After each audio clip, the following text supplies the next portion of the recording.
saya dan inbox saya, ada seorang perempuan curhat begini sama saya. Ini nyata, Ustadz, saya sedih Ustadz karena ini suami saya Ustadz suka bohong sama saya Ustadz.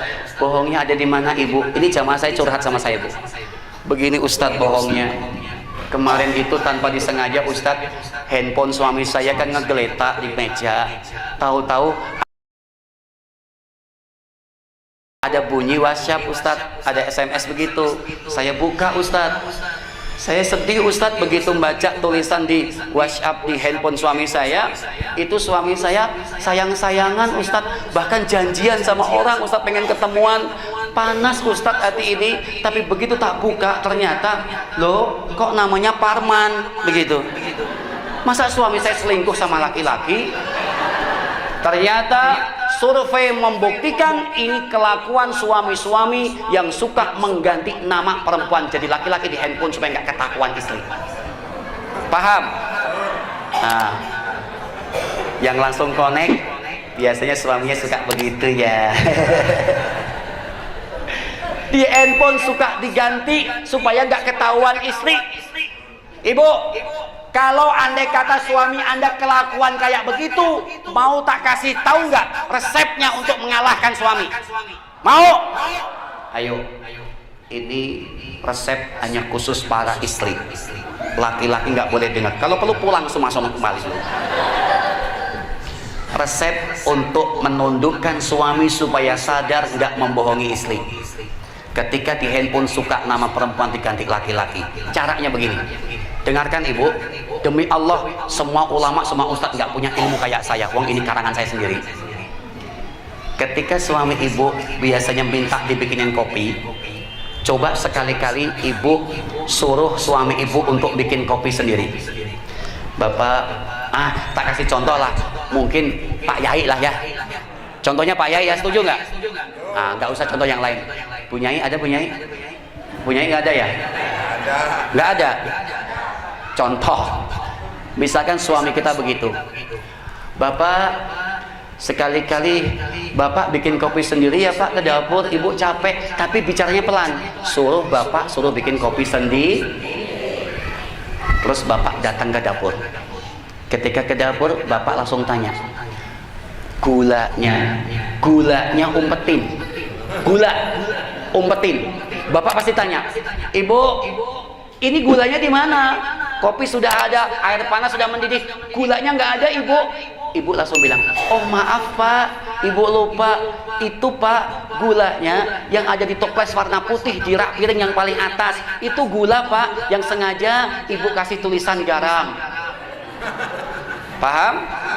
Bapak pasti protes, Ibu gimana sih Bu? Ini kan gula, kenapa Ibu kasih tulisan garam? Ibu jawabnya pelan-pelan, biasa Pak, biar semutnya salah alamat. Ibu bilang pelan-pelan, loh kok bisa Bu? Iya, sama kan di handphone Bapak nama Mirna, Bapak ganti Parman. Paham? Itu untuk menegur suami yang suka ganti-ganti nomor nama perempuan ganti laki-laki. Itu resepnya.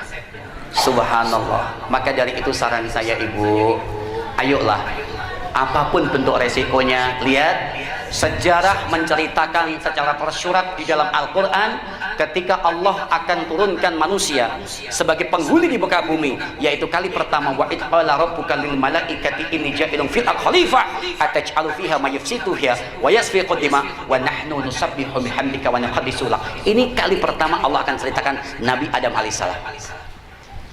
Nabi Adam itu ibu diciptakan Allah, dikasih pendamping yaitu ibunda Hawa untuk tinggal di surga, wa zauzukal jannah. Kemudian Allah perintahkan Adam, sampaikan juga kepada istrimu, kau makan seenaknya, hai susi'tuma rogodan, semua ini milikmu, tapi ingat, wala taqraba hadhihi syajarah, jangan kau dekati pohon yang satu ini, kata Allah. Tapi ternyata iblis laknatullah itu dengar ucapan itu dan akhirnya dirayu di surga. Nabi Adam dirayu sama iblis, nggak mau untuk mendekati pohon itu. Ternyata siapa yang berhasil dirayu sama iblis? Siapa? Ibunda Hawa. Berarti apa? Pangkal segala kemaksiatan ini munculnya dari perempuan. Maaf, bukan menghina perempuan, emang itu. Akhirnya saking cintanya suami kepada istri, gak ngelihat bahwa permintaan istri itu dilaknat oleh Allah. Karena saking cintanya, ilmunya hilang Ustaz. Diturutin. Dipenuhin nggak pada waktu itu? Diturutin nggak? Itu gara-gara ibunda Hawa rengek-rengek sama Nabi Adam, meminta supaya untuk mengambilkan buah yang dilarang oleh Allah Subhanahu wa taala. Ini artinya apa? Ternyata Islam menyatakan jangan segampang itu kau turuti permintaan istrimu, sekalipun kau cinta mati sama istrimu, tapi lihat permintaan itu nanti akan menjauhkan dari rahmat Allah ataupun tidak. Berarti suami harus punya ilmunya dulu. Jangan mentang-mentang senang sama istrinya, kasihan sama istrinya dan sayang, akhirnya permintaan istrinya pun semua diturutin. Bapak, ternyata perempuan dalam rumah tangga, seorang istri kita itu bisa menjadi madu dan juga bisa menjadi racun. Paham tidak? Bisa menjadi madu dan bisa menjadi racun. Artinya apa? Kalau mulai besok istri kita nggak mau kita madu, kita racun saja sama-sama saya. Itu ya. Bukan itu artinya. Tapi yang jelas menjadi madu itu menjadi pemanis rumah tangga kita untuk kita ajak taat kepada Allah. Ternyata seorang laki-laki bertanggung jawab untuk didikan seorang istri. Mau kita apain juga Pak, terserah kita, karena itu adalah istri kita.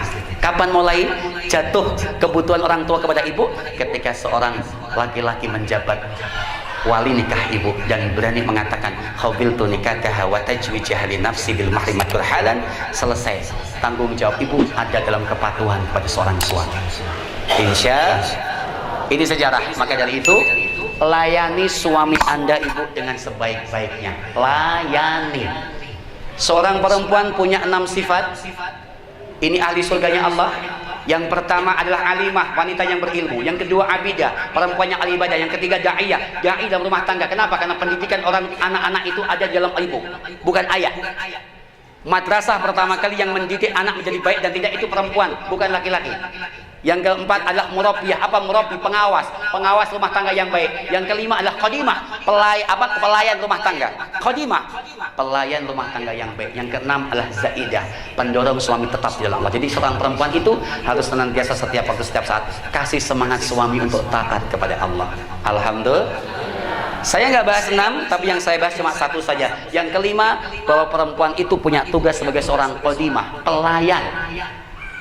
Bu, jangan mengeluh kepada tugas seorang perempuan, karena ini ada surga yang luar biasa ketika kita melayani dengan ikhlas suami-suami kita. Maka dari itu, layani suami kita dengan sebaik-baiknya.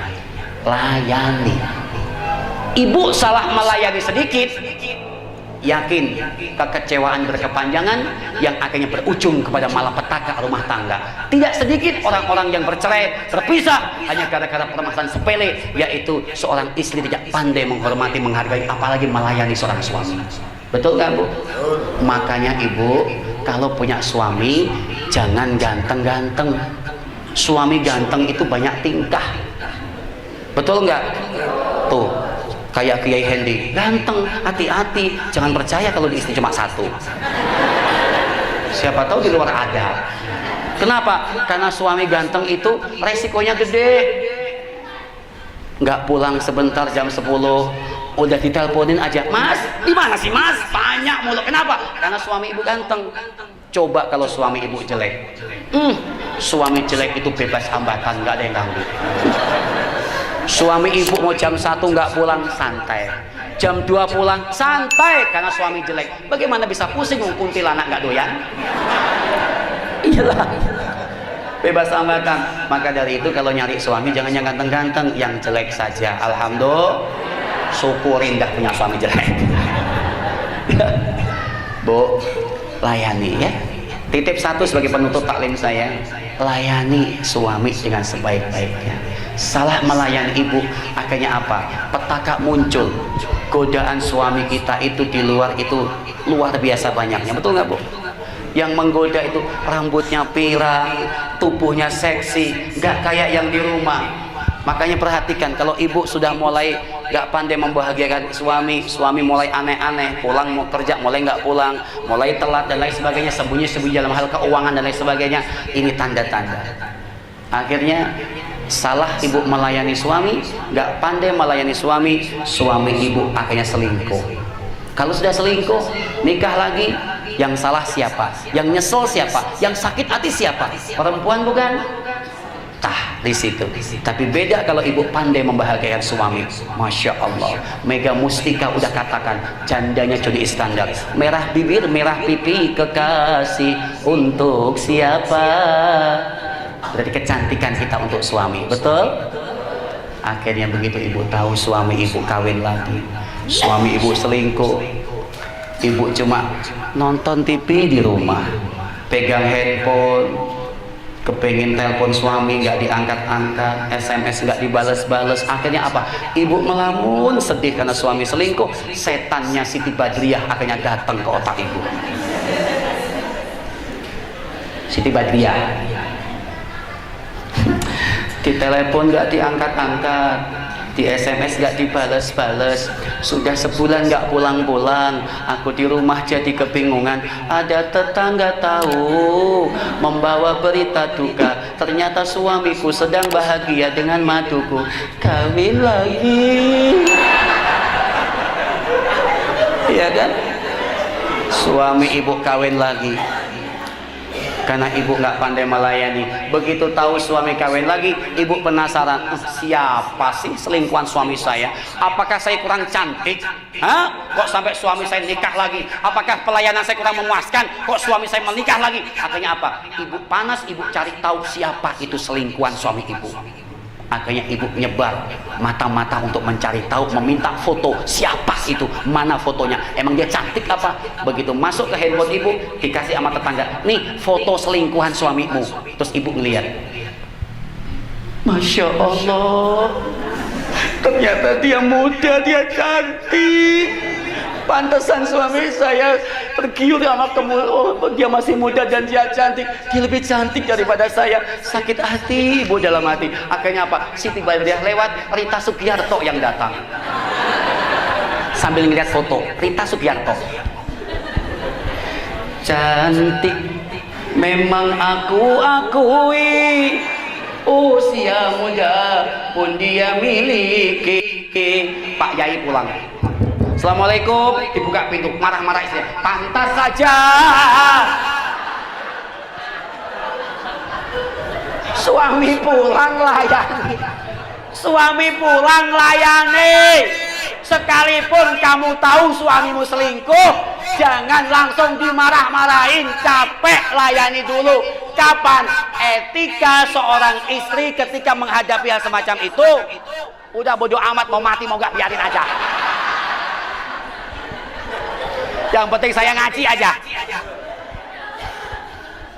Jadi bu, etika seorang wanita ketika menghadapi suami selingkuh, layani dulu, jangan ditembak mentah-mentah di depan.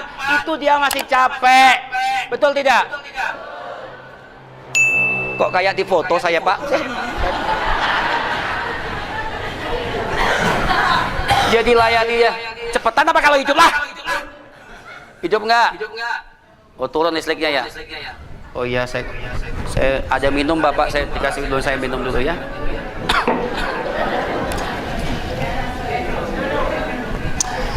Biasanya kalau ngaji di mana-mana itu dikasih minum, tetapi air minum saya udah dituang di gelas, saya tinggal minum. Di sini mah kebangetan nggak mau nuangin saya.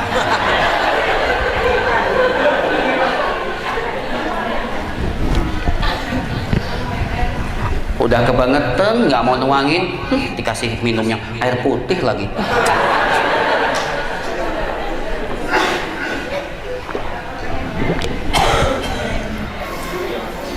Bismillah ya Allah.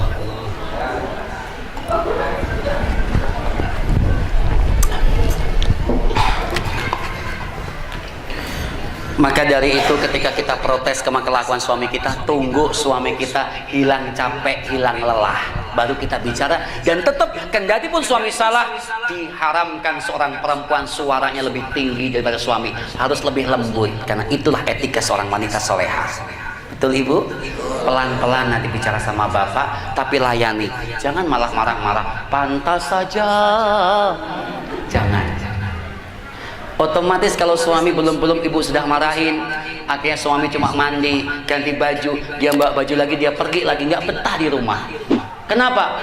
Karena ibu marah-marah mulu, akhirnya ibu kalah saja sama selingkuhan bapak, sama yang lebih cantik, lebih muda. Akhirnya apa? Elvi Sukesi yang datang. Ku terima kalah, memang harus mengalah. Kebanyakan mengalah, cita-cita tak ikut nimbrung. Sakitnya tuh di sini, di dalam hatiku. Cita-cita tak lewat, Siti Badriah datang lagi. Aku meriang, aku meriang. Iya kan? Meriang betulan ibu, merindukan kasih sayang. Ternyata kunci awal jawabannya itu adalah perempuan yang tidak pandai untuk memuliakan suami. Ketika ibu sudah muliakan, tapi kenapa kok suami masih aneh-aneh? Mungkin ini ada kebaikan-kebaikan yang Allah berikan, tetap ibu belum sadar. Maka dari itu tetap sabar untuk menjalani kehidupan rumah tangga. Alhamdulillah. Ini saja ibu bapak, sudah mau maghrib ya. Karena kalau tak sampaikan panjang lebar nanti waktu saya nggak ada istirahat untuk acara.